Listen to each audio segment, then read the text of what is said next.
bismillaahi raxmaani raxiim kulan wanaagsan qodobada ugu muhiimsan wararka Soomaalida iyo caalamka waxaa ugu dooron aqoonsiga Somaliland ka heshay dal saameyn ku leh dalalka caalamka oo dabarjab ku riday wadahadalkii dowladda dhexe ee Soomaaliya iyo maamulka Somaliland maxaa liiska la soo saaray looga reebay dalka Soomaaliya habargidir oo hub uu isku difaaco siinaysa sargaal dowladda ka tirsan dhawaanna xil loo magacaabay isla markaana dila loo qorsheeyay sida ay xaaladdu tahay iyo digniinta la bixiyay dhaqaatiirta Turkida ahayd ee Muqdisho dhawaan laga qaaday waxaa hadda loo baaqayaa in degdeg loo soo celiyo sababta loogu yeerayo dhaqaatiirtaas ee xamar in lagu soo celiyo loo codsaday wararkii ugu dambeeyay dagaalkii ka dhacay maanta Muqdisho taliyihii ciidanka amniga degmada Daynile oo dagaalkaasi ku dhintay Cumar Filish muxuu arintaasi ka yiri markii uu tagay goobta lagu dagaalamay warbixin ayaan idin haynaa askari ka tirsan ciidanka dowladda Soomaaliya wuxuu ka badbaaday shirqool lagu dili lahaa iyo toorey lagu weeraray askarigaasi xiisada Siciidani iyo Axmed Karaash oo war cusub ka soo kordhay xilli Siciidani uu guulo muhiim ka gaaray xasarada taagneyd magaalada Cadaado ee gobolka Galgaduudna qayladhaantii ugu xooganeyd ayaa hadda ka soo baxaysa xilli cudurka COVID-19 dad badan ay ugu dhinteen saacadihii la soo dhaafay magaaladaasi Turkiga waxay ku biireen dagaalka dalka Soomaaliya looga ceyrinayo danjire Francisco Madera taas oo taageero u ah warkii Jubbaland ay codsatay qodobka dibaddana waxaan idin haynaa 72 qof ayaa laga badbaadiyay xeebaha u dhaxeeyay dalalka Turkiga iyo Greece kadib markii doon ay la degtay dad tahriib ahaa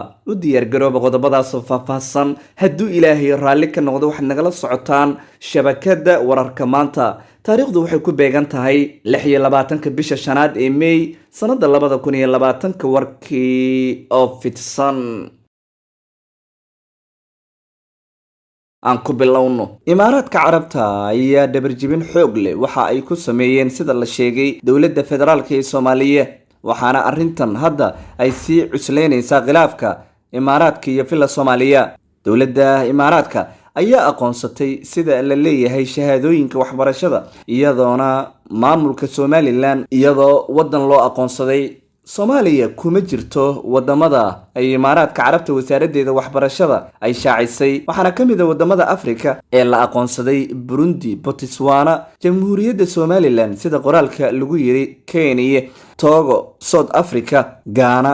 Uganda, Chad, Djibouti, Zimbabwe, Cameroon, Central African Republic ama Jamhuuriyadda Afrikada Dhexe, Gabon iyo waliba dalal kale oo Senegal ay ku jirto Soomaaliya laguma soo darin wadamada ay Imaaraadka Carabta aqoonsatay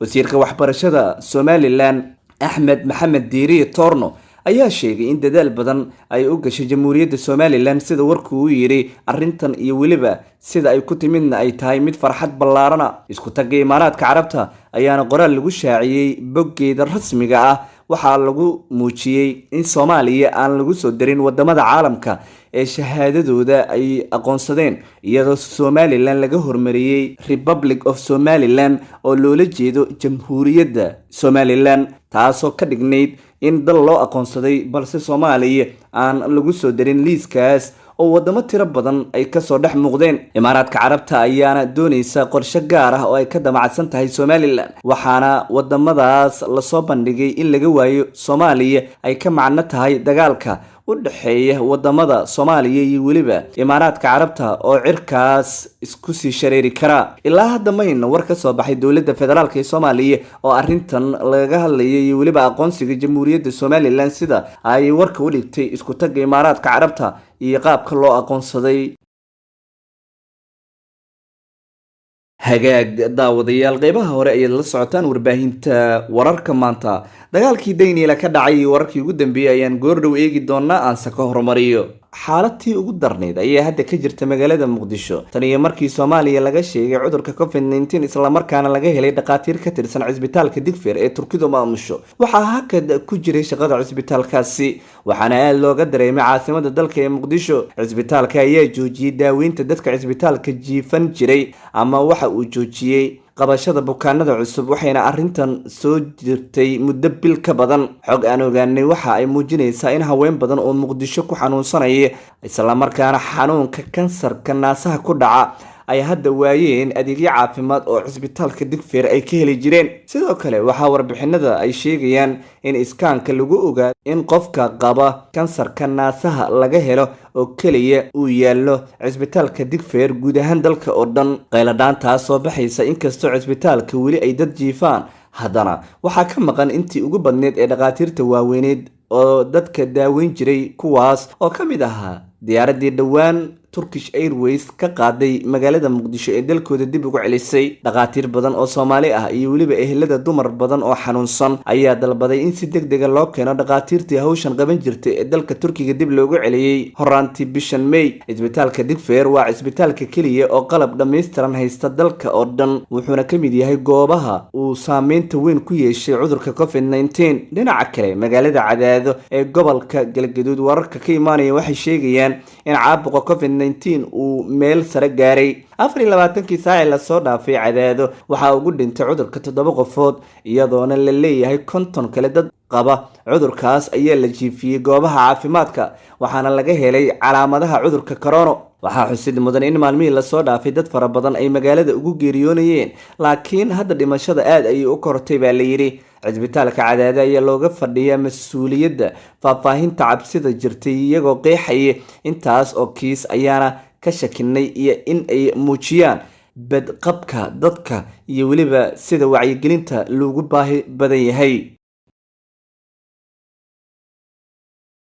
waa tahay qaybaha dhexe ayaan soo gaarnay warbaahinta wararka maanta. bal markana, maxkamadda sare ee maamulka Puntland ayaa waxa ay la kala safatay madaxda maamulkaas ee iyagu iskhilaafsan. kusimaha gudoomiyaha maxkamadda sare ee Puntland Nuur Ciise ayaa waxa uu shalay Isniintii dhaariyay wasiirada ay isku hayeen sharciyadooda madaxweynaha iyo ku-xigeenkiisa. maxkamadda sare ayaa dad badan rumaysanayeen inay dhexdhexaad ka noqon doonto khilaafkan Axmed Karaash iyo Siciid Dani, balse dhaarinta wasiirada ayaa ka dhignayd in uu raalli ka yahay gudoomiye ku-xigeenka maxkamadda sare ee Puntland arrinta Siciid Dani uu ku soo magacaabay golahaas wasiirada dhamaystirkooda. hay-adda garsoorka ayaa lagu eedeeyay in ay ku milmeen hay-adda fulinta marka la eego sida ay u kala jiitamayaan iyo weliba sida ay khilaafkan saameyntiisa uga dhex muuqdaan. waxaana horey loogu eedeeyay musuqmaasuq, cadaalad darro, kalsooni xumo iyo in xitaa ay lacago ka qaataan dadka xukunada ay ridayaan. xitaa madaxtooyada ayaa ku muujisay mararka kiiska garsoorka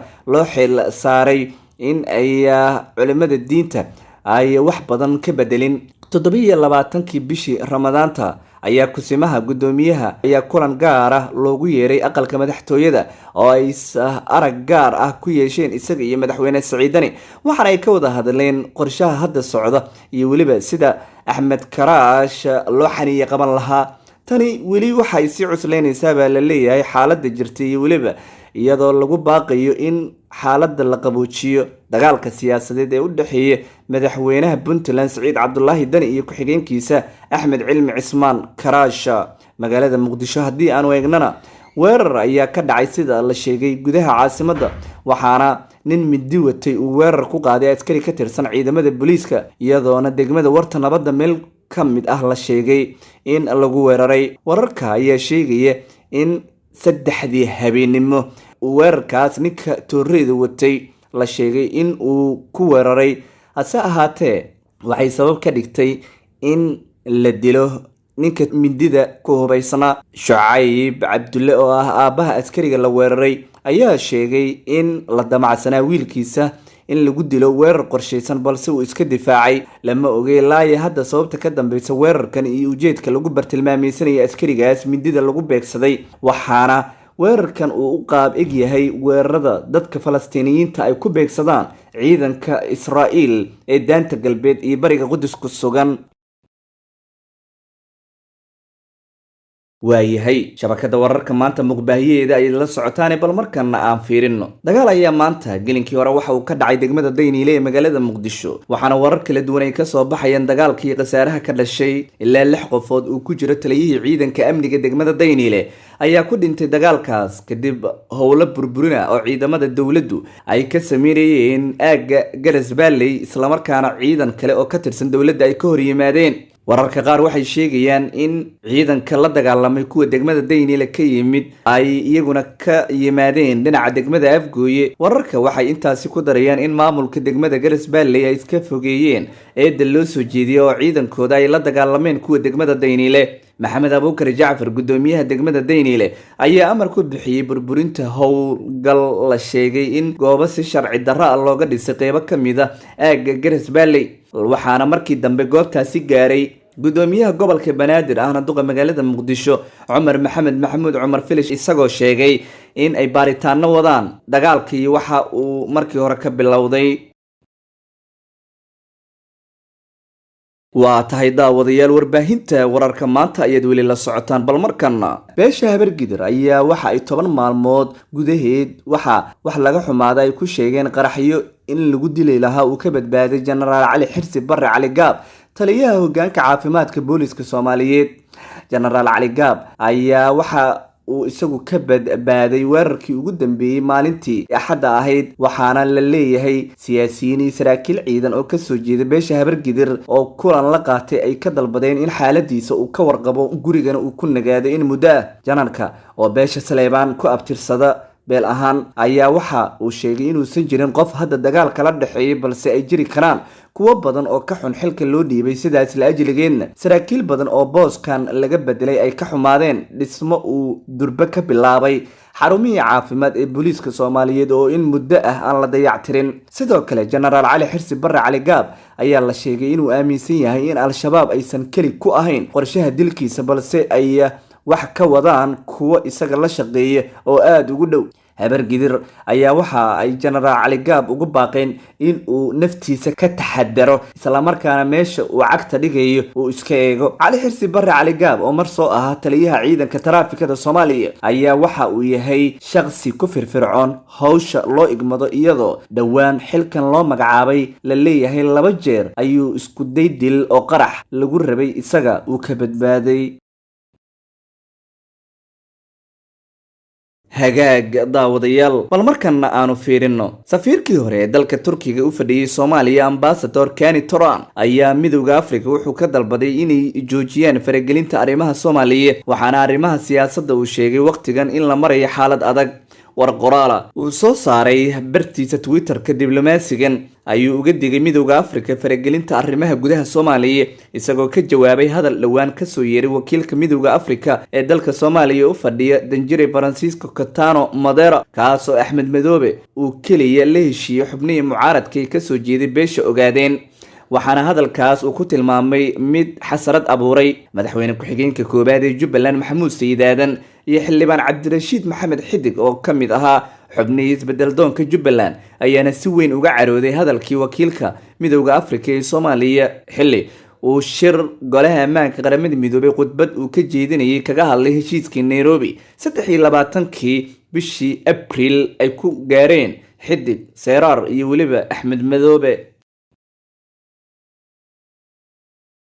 gabagabada ayaan soo gaarnay daawadayaal warbaahinta wararka maanta, bal markan xisbiga Gurmad ayaa waxa ay ka digeen xaalad halis oo ka dhalan karta haddii muddo kororsi ay samayso madaxtooyada Soomaaliya dhinaca xukunka. gudoomiyaha xisbigaas Cabdinaasir Cabdulle Maxamed oo mar kamid ahaa murashaxiinta xilka madaxweynaha Soomaaliya isku soo taagay ee farmaajo la tartamay, waxa uu sheegay in ay ka baqanayaan haddii xaaladan hadda la odorosayo ay dhacdo. doorashada Soomaaliya ayaa hadda ila wareedyada aanu helin waxay sheegayaan in 2 sano dib loo dhigi doono, iyadoo madaxweyne Farmaajo uu ku guuleystay in muddo bil ah guddiga madaxa bannaan ee doorashooyinka qaranka aysan hortagin labada aqal ee baarlamaanka. Xaliime Ismaaciil Ibraahim Xaliime Yari iyo weliba madaxweyne Farmaajo ayaa xiriir dhanka dib u dhigista xukunka iyo weliba muddo kororsiga ay ka wada shaqeynayaan. haddii Farmaajo dib u soo laabtana Xaliime Yari xil culus ayaa loo ballan qaaday sida ila wareedyada lagu helayo ay sheegayaan.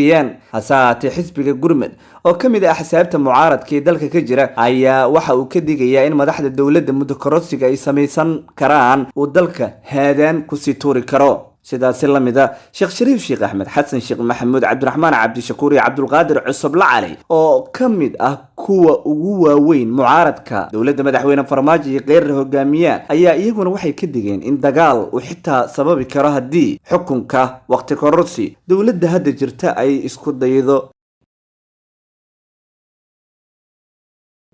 waa tahay daawadayaal halkaad warkaasi kala socotaan waa warbaahinta wararka maanta, bal markana qodobka dibadda aan fiirino. 72 qofood ayaa la badbaadiyey xilli ay doonay la socdeen dadkaas ay la kiiday xeebaha u dhexeeya wadamada Turkiga iyo weliba Greega, waxaana si gaar ah badda Aegean la yiraahdo la tilmaamay in dadkan oo Turkiga ka yimid Greegana ku socday ay doontaas la qalibantay, waxaana dadkan ay u kala dhasheen Afghanistan, Congo, Guinea iyo weliba Pakistan sida lagu sheegay warbixin lagu daabacay majalada ansamid.info. warbixintan waxay sidoo kale muujinaysaa in cudurka coronaviruska oo jira awgeed haddana ay yaraadeen dadka taariibka sameynayay, laakiin waxaa dadkan oo ka yimid gobolka Izmir la yiraahdo ee dalka Turkiga ay markii dambe badbaado u sameeyeen maraakiib ku sugnaa halkaasi. wakaalada wararka Turkiga ee Anadolu waxay sheegaysaa in dad badan ay sidoo kale u hanqaltaagayaan badda inay galaan si ay Yurubta kale u sii aadaan.